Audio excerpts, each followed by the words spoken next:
الحمدللہ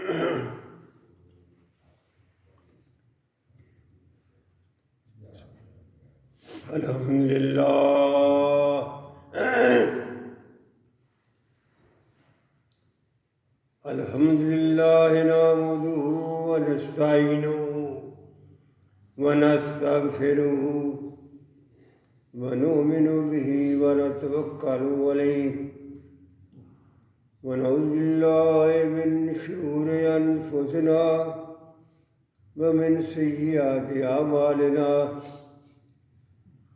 ومن يهده الله فلا مضل له ومن يضلله فلا هادي له ونشهد أن لا إله إلا الله وحده لا شريك له ونشهد أن محمدا عبده ورسوله اللهم صل وسلم على سيدنا ومولانا محمد وعلى آل سيدنا ومولانا محمد وبارك وسلم. أما بعد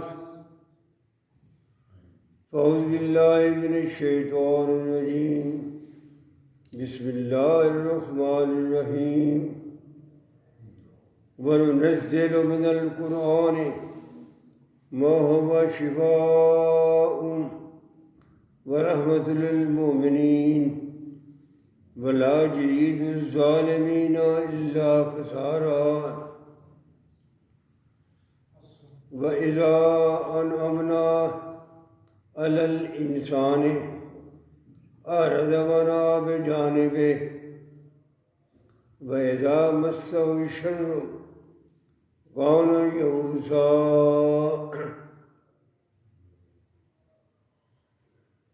سامنے محترم، یہ سورہ بنی اسرائیل کی 2 آیات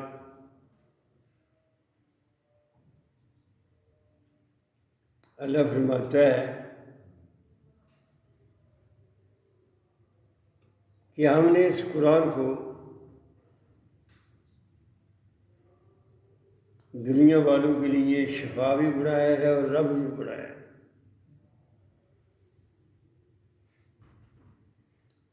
جس وقت صاحب قرآن صلی اللہ علیہ وسلم، آج سے 1500 سال پہلے کی بات ہے، اس وقت قرآن کے جو اولین مخاطب تھے وہ عرب تھے. تو اللہ تعالیٰ انہیں بالخصوص اور باقی ساری دنیا کو بالعموم یہ یاد دلاتا ہے کہ قرآن ایک شفا ہے اور رحمت ہے. اب آپ دیکھتے ہیں کہ شفا تو کسی بیماری کی ہوتی ہے. ہم کہتے ہیں کہ فلاں آدمی بیمار تھا، اسے شفا ہو گئی ہے. تو پھر واقعی جب قرآن نازل ہوا جس معاشرے میں جو اولین اس کے مخاطب تھے وہ واقعی بیمار تھا، اس کی بیماری کی یہ حالت تھی، آپ جانتے ہیں، کئی بار سنا ہے کہ قبائلی زندگی تھی، کوئی حکومت نہیں ہے، کوئی عدالت نہیں ہے. ایک قبیلہ طاقتور ہے، وہ کسی کمزور قبیلے کو دبا لیتا ہے، اس کا مال و دولت چھین لیتا ہے، عورتوں کو غلام بنا لیتا ہے، لوٹیاں اور مردوں کو غلام بنا لیتا ہے. وہ جو قبیلہ لٹ رہا ہے وہ کہاں جا کے فریاد کرے؟ کوئی فریاد نہیں ہے. یہ ان کی حالت تھی. اور عوام کیسی عقل کے اندھے تھے کہ اپنے ہاتھ سے بت بنایا ہے، لکڑی کا یا پتھر کا، خود بنایا ہے بت، پھر اس کی پوجا شروع کر دی ہے۔ کوئی اس میں عقل والی بات ہے کہ وہ بت جسے تم خود بنا رہے ہو وہ تمہاری کیا بات سنے گا، تمہاری کیا مدد کرے گا؟ پھر عام معاشرے میں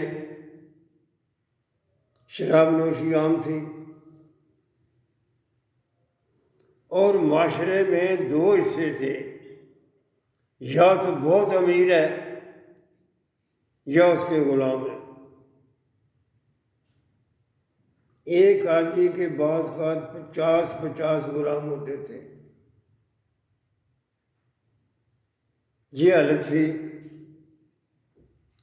عورت کی حیثیت تو کوئی تھی نہیں نا،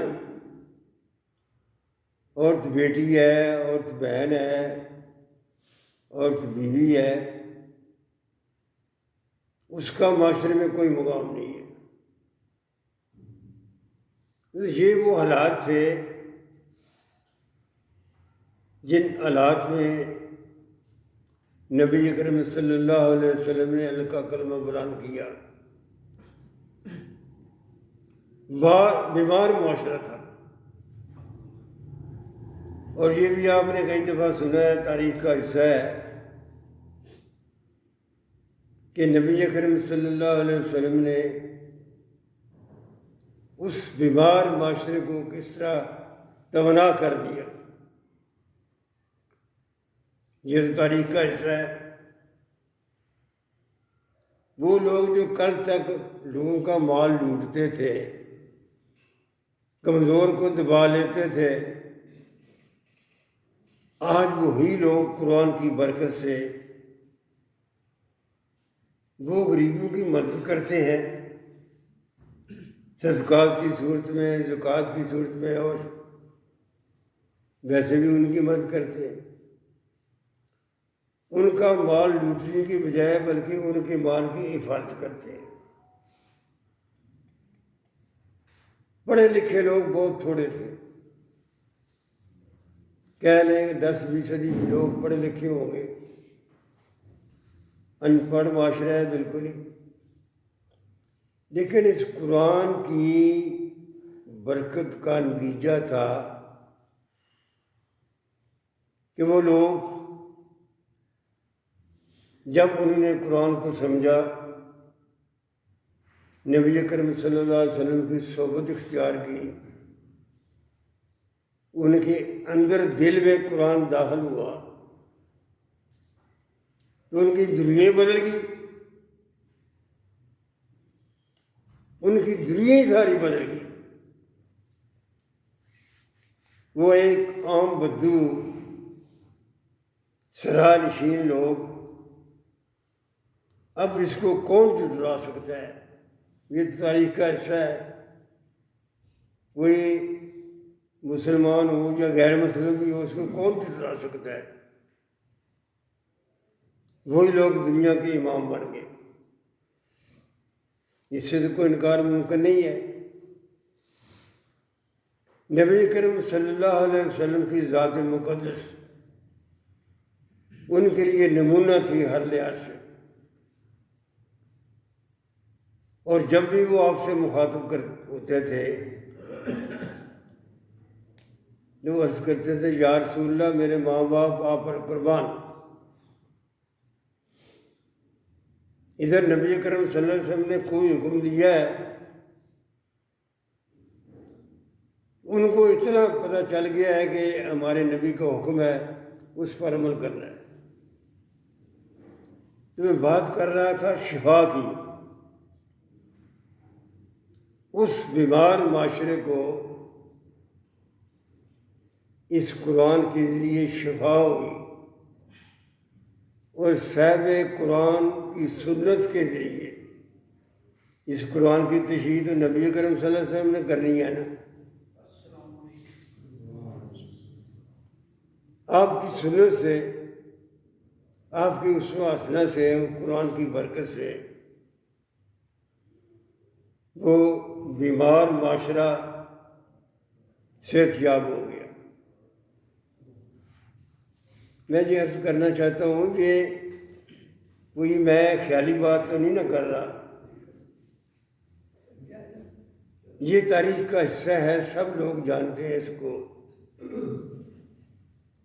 ایک دن حضرت عمر رضی اللہ تعالیٰ عنہ جب وہ خلیفہ وقت تھے، 24,000 مربع میل کے حکمران، تو وہ اپنے آپ سے مخاطب ہوتے ہیں، اپنے آپ سے بات کرتے ہیں اور کہتے ہیں کہ اے عمر، اگر قرآن نازل نہ ہوتا، اگر صاحب قرآن صلی اللہ علیہ وسلم ہمارے درمیان موجود نہ ہوتے، اگر ہمیں اللہ کا تعارف نہ ہوتا، تو پھر کیا تھا؟ تو زیادہ سے زیادہ مکہ کا ایک تاجر ہوتا،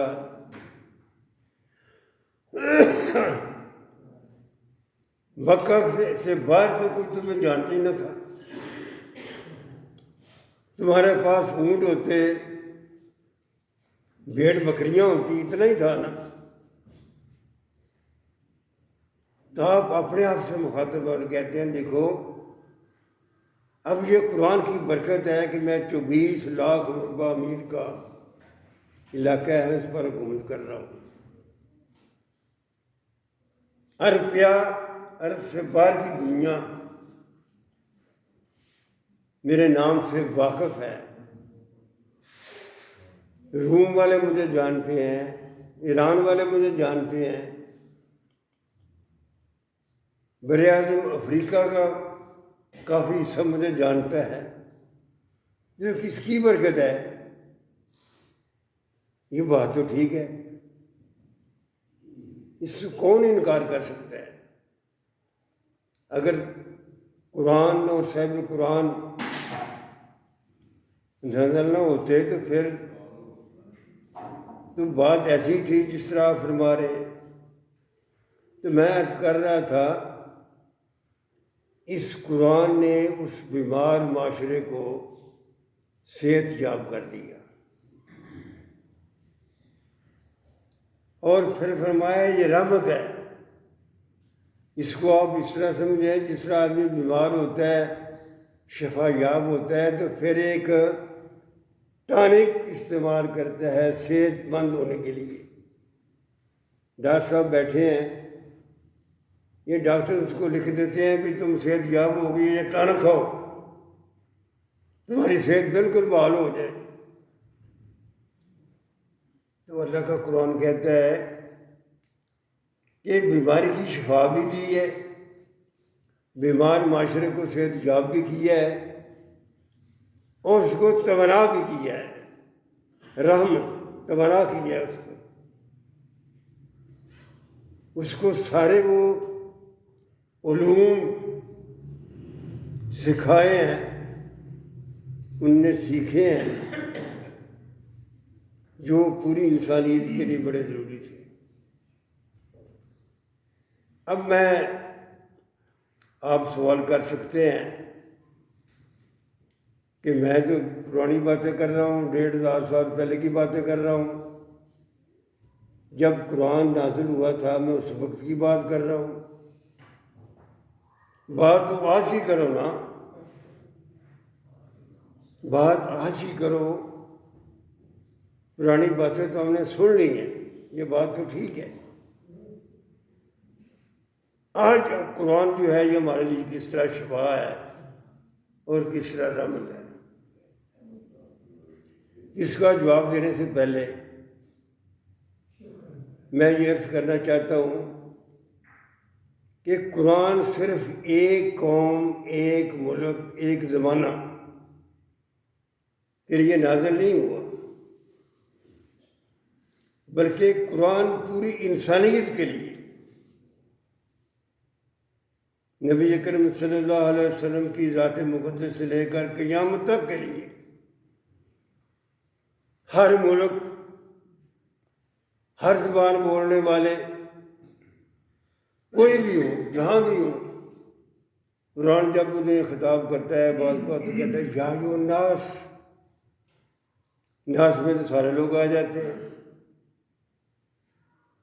ناس میں وہ بھی آتے ہیں جو اللہ کو مانتے ہیں، وہ بھی آتے ہیں جو اللہ کو نہیں مانتے، لیکن حقیقت یہی ہے، قرآن انہیں کہتا ہے کہ دیکھو تم مجھے مانو نہ مانو، میں سب کا خالق اور مالک ہوں، میرا پیغام سب کے لیے ہے، میرے نبی کا پیغام سب کے لیے ہے، کوئی تخصیص نہیں ہے کہ یہ عرب ہے یہ غیر عرب ہے، سب کے لیے۔ تو پہلی بات تو یہ طے ہوگی کہ قرآن ایک سرمدی اور آفاقی اصول پیش کرتا ہے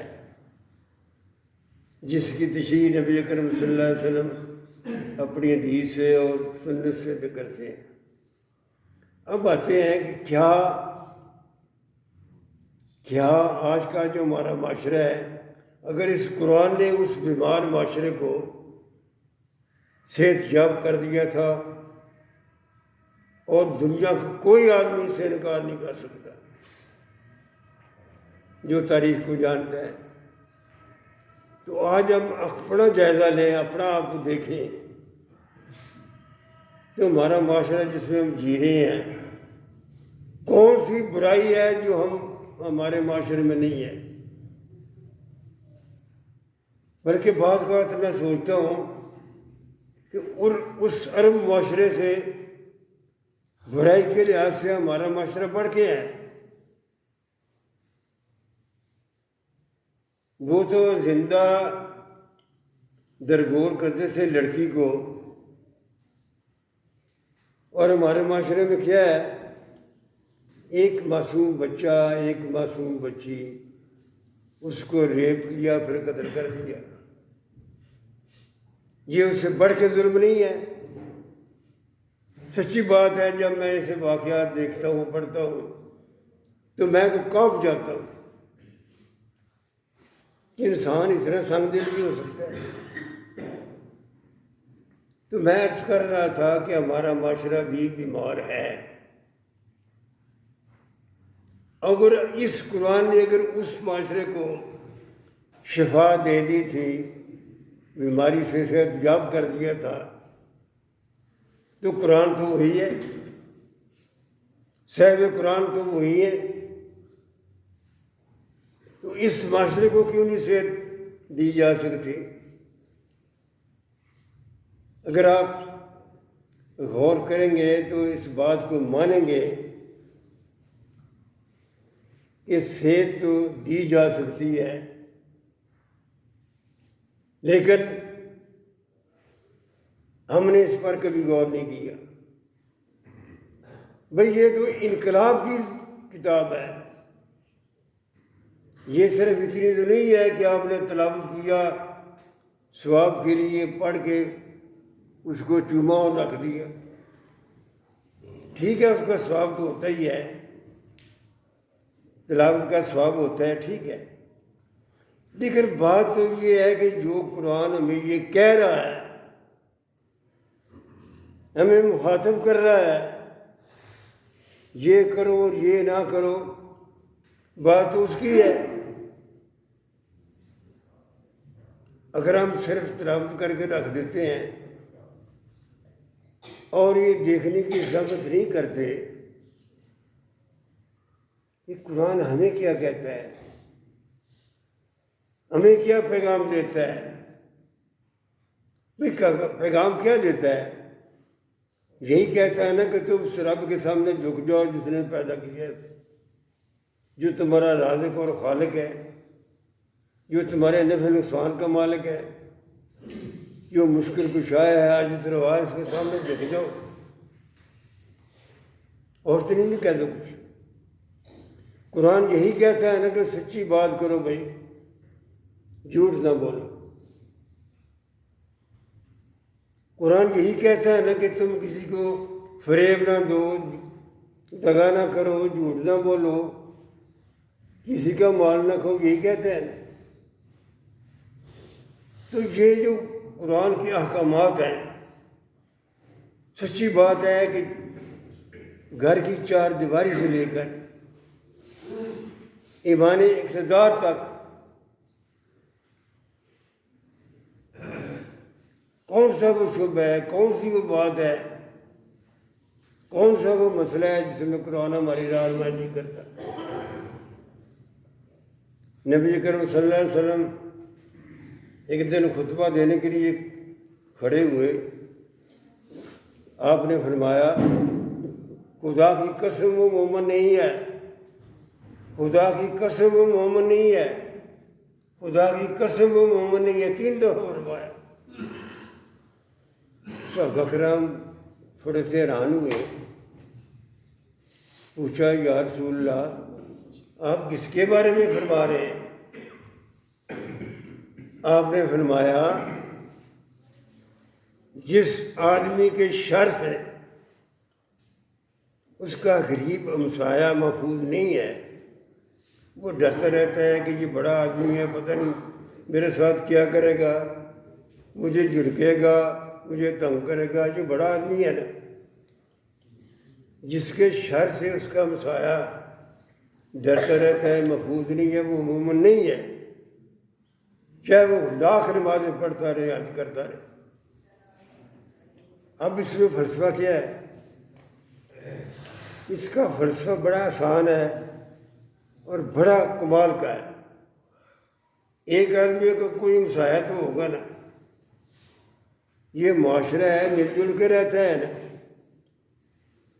ایک آدمی کا کوئی ہمسایہ ہے، دوسرے کا کوئی ہمسایہ ہے، جب ہر آدمی اس بات کا خیال کرے گا کہ میرے نبی کا حکم ہے کہ میں نے اپنے ہمسائے کا خیال رکھنا ہے،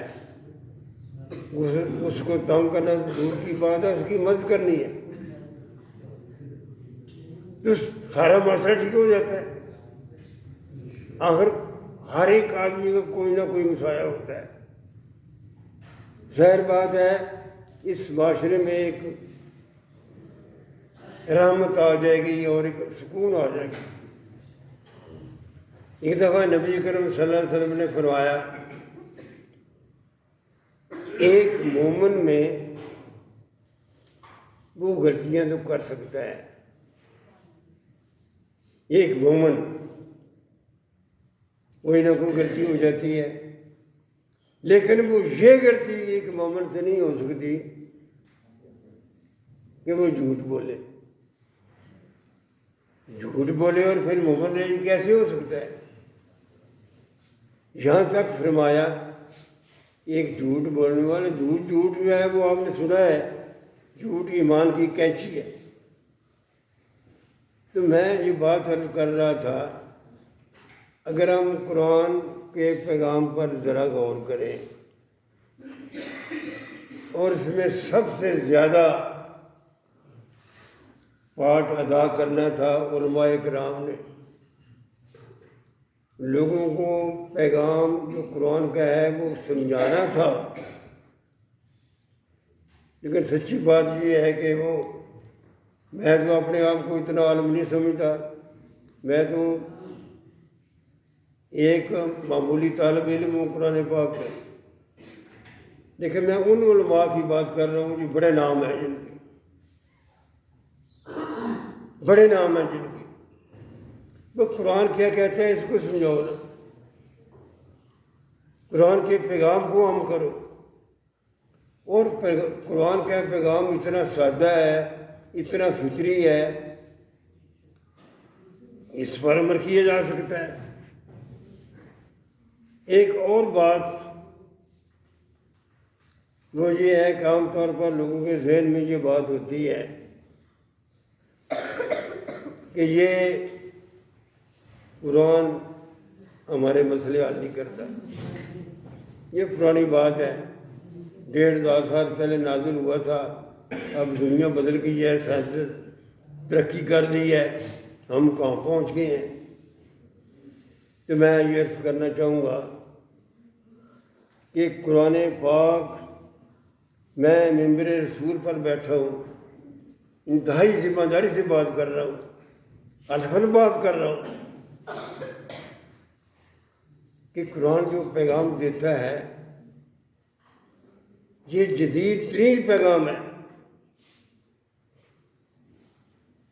اور قرآن پاک انسانیت کے مسئلے ہر زمانے میں، آج کی بات نہیں، ہر زمانے میں، اس کے میں کہوں یہ بڑا پروگریسو ہے۔ قرآن جدید پیغام دیتا ہے، پروگریسو ہے۔ اور آپ دیکھیں، ذرا غور کریں تو پڑھیں گے تو آپ کو معلوم ہوگا کہ قرآن پاک عقل کی بات کرتا ہے۔ جب اللہ تعالیٰ اپنی وحدانیت کے ثبوت پیش کرتا ہے تو وہ عقل کو اپیل کرتا ہے۔ اور سائنس کیا ہے؟ سائنس کی بنیاد عقل پر ہی ہے، مشاہدات پر ہی ہے، تجربات پر ہی ہے۔ تو جو جدید سائنسی علوم یہ بالکل عین مطابق ہے قرآن پاک کے، آگے اس سے فائدہ اٹھانا یہ ہمارا کام ہے۔ اس لیے قرآن پاک جو ہے اس کا قرآن کا پیغام ابدی بھی ہے، آفاقی بھی ہے، جدید بھی ہے اور ترقی یافتہ بھی ہے۔ یہ پرانی بات نہیں ہے، جدید ترین یہ پیغام ہے۔ سارے مسئلے، معاشی مسئلے، ہمارے سماجی مسئلے، ہمارے سیاسی مسئلے، کون سی بات ہے جو ہمیں قرآن و سنت میں نہیں ملتی؟ اس لیے قرآن پاک جو ہے اس کے پیغام کو سمجھنا یہ ہم سب کا فرض ہے۔ آپ کی حدیث ہے کہ قرآن پاک قیامت کے روز اگر تمہارا اسے تعلق رہا، اس کو پڑھا، اس کو سمجھا،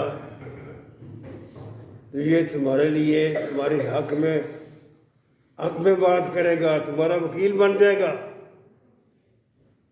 اور اگر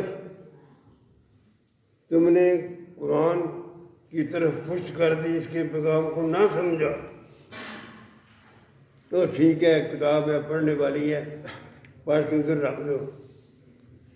تو پھر یہ قرآن قیامت کے روز اللہ کے حضور ہمارے خلاف گواہی دے گا۔ یہ نہیں ہے کہ وہاں یہاں سفارش کرے گا۔ اب آپ اس طرح سوچیں، میں بھی سوچوں، جس کی قرآن سفارش کر رہا ہو، یا اللہ یہ بندہ تیرا مجھے سمجھنے کی کوشش کرتا رہا ہے، عمل بھی کرتا رہا ہے، اس کی خواہش تھی کہ میں اس کو سمجھوں، اس کی خواہش تھی کہ میں صاحب قرآن کی سنت کو سمجھوں، اگرچہ اس میں کچھ غلطیاں ہیں، یا اللہ یہ مجھے سمجھا تو رہا ہے، یہ سفارش ہے نا۔ اب جس کی قرآن سفارش کرے اس کو اللہ تعالیٰ کیوں نہ بخشے گا؟ اور اگر قرآن یہ کہہ دے کہ یا اللہ اس نے مجھے کبھی نہیں سمجھا، دیکھا ضرور ہے، کبھی کبھی پڑھا بھی ضرور ہے، لیکن کبھی عمل نہیں کیا، کبھی سمجھ نہیں کی، سمجھنے کی کسی سے پوچھا ہی نہیں ہے، تو قرآن جب اس کے خلاف گواہی دے گا، اس کی پھر بخشش کیسے ہو سکتی ہے؟ تو اللہ تعالیٰ، میں نے کوشش کی ہے یہ عرض کرنے کی، ایک ہی بات میں عرض کر رہا ہوں کہ میں سب کو کوشش کرنی چاہیے زندگی میں 24 گھنٹے میں آدھ گھنٹہ نکال کے، 15 منٹ نکال کے، گھنٹہ نکال، جتنا ہم کر سکتے ہیں اس کو دیکھیں، پڑھیں غور سے، کوئی ترجمہ پڑھ لیں، کوئی پابندی نہیں ہے، لیکن اس سے تعلق پیدا کریں۔ اللہ ہمیں سمجھ کی توفیق دے۔